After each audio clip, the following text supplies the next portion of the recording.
Barela CM rise school में जर्जर खेल के मैदान और नियमों की अनदेखी पर प्रशासन मौन, बड़े हादसे की आशंका। बरेला के सीएम राइज स्कूल परिसर में बच्चों के लिए बनाए गए खेल के मैदान की दयनीय स्थिति सोमवार सुबह 9 बजे के करीब सामने आई। यहाँ लगे झूले पूरी तरह से टूट चुके हैं और बच्चों के खेलने की जगह पर कीचड़ जमा है, जिससे किसी भी समय बड़ा हादसा हो सकता है। स्कूल प्रबंधन का कहना है कि प्रशासन की तरफ से बजट न मिलने के कारण विकास कार्य पिछले 1.25 साल से ठप्प पड़े हैं। कई बार एजेंसी को आगाह करने के बावजूद अधिकारी सिर्फ आश्वासन ही दे रहे, जैसे छात्रों की सुरक्षा पर सवाल खड़े हो रहे। वहीं स्कूल से 100 मीटर की दूरी पर शराब और पान की दुकान होने के प्रशासन के निर्देशों का भी वहां खुला उल्लंघन हो रहा है। हालांकि स्कूल प्रशासन ने इस संबंध में नगर परिषद को शिकायत भेजी है, लेकिन बाउंड्री के बाहर होने के कारण इस पर कार्रवाई की जिम्मेदारी प्रशासन की है। स्थानीय प्रशासन का ढुलमुल रवैया शिक्षा के क्षेत्र में बच्चों के लिए एक सुरक्षित और बेहतर माहौल सुनिश्चित करने में नाकाम साबित हो रहा है। जबलपुर से आवाज न्यूज 24/7 के लिए दीपक विश्वकर्मा की खास रिपोर्ट। सर, ये बात सही है कि झूले जो हैं अभी टूटे हुए हैं।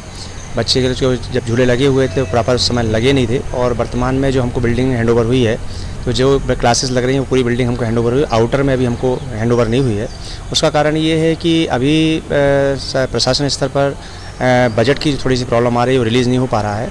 लगभग 1.25 साल से काम रुका हुआ है, और मेरे द्वारा जो एजेंसी बीडीसी है उनको मैं बार बार अवगत भी करा रहा हूँ कि यहाँ कोई दुर्घटना घट जाएगी तो उनके द्वारा भी हाँ कह दिया जाता है, लेकिन अभी उनके द्वारा किसी प्रकार से कोई इसमें विशेष रुचि नहीं ली गई है। उनके द्वारा ये कहा जा रहा है कि जैसे ही पैसा आएगा और ठेकेदार इस काम को सुचारू रूप से करेंगे। तभी ठेकेदार के द्वारा जो है बीच बीच में जो भी रिपेयरिंग भवन के अंदर की हो रही है वो पूर्ण रूप से वो कर रहे हैं, लेकिन आउटर का जो भी लगभग पैसा रुका हुआ है 1.25 साल से, जैसे वो रिलीज़ होगा तो ये सारी व्यवस्थाएँ सुचारू रूप से संचालित होने लगेंगी। सर, ये जो कलेक्टर साहब के जो निर्देश थे 3-4 दिन पहले कि जो स्कूल से 100 मीटर की दूरी पे शराब की दुकान और पान के गुटखे की दुकान रहना चाहिए, लेकिन यहाँ पे तो 100 मीटर के पहले ही शराब की दुकानें हैं, तो इसके लिए क्या कहें? सर, इसके लिए हमने नगर परिषद को लिख के दिया है सर, और इस पर कार्रवाई भी हुई है। कुछ यहाँ पर रेत का भी अननेसरी यहाँ पर स्टोरेज हो रहा था, उसको भी अलग करवाया है, लेकिन अब वो चूँकि ये बाउंड्री के बाहर है और ये प्रशासन स्तर पर कार्रवाई होना है, तो मेरी तरफ से कार्रवाई की जा चुकी है।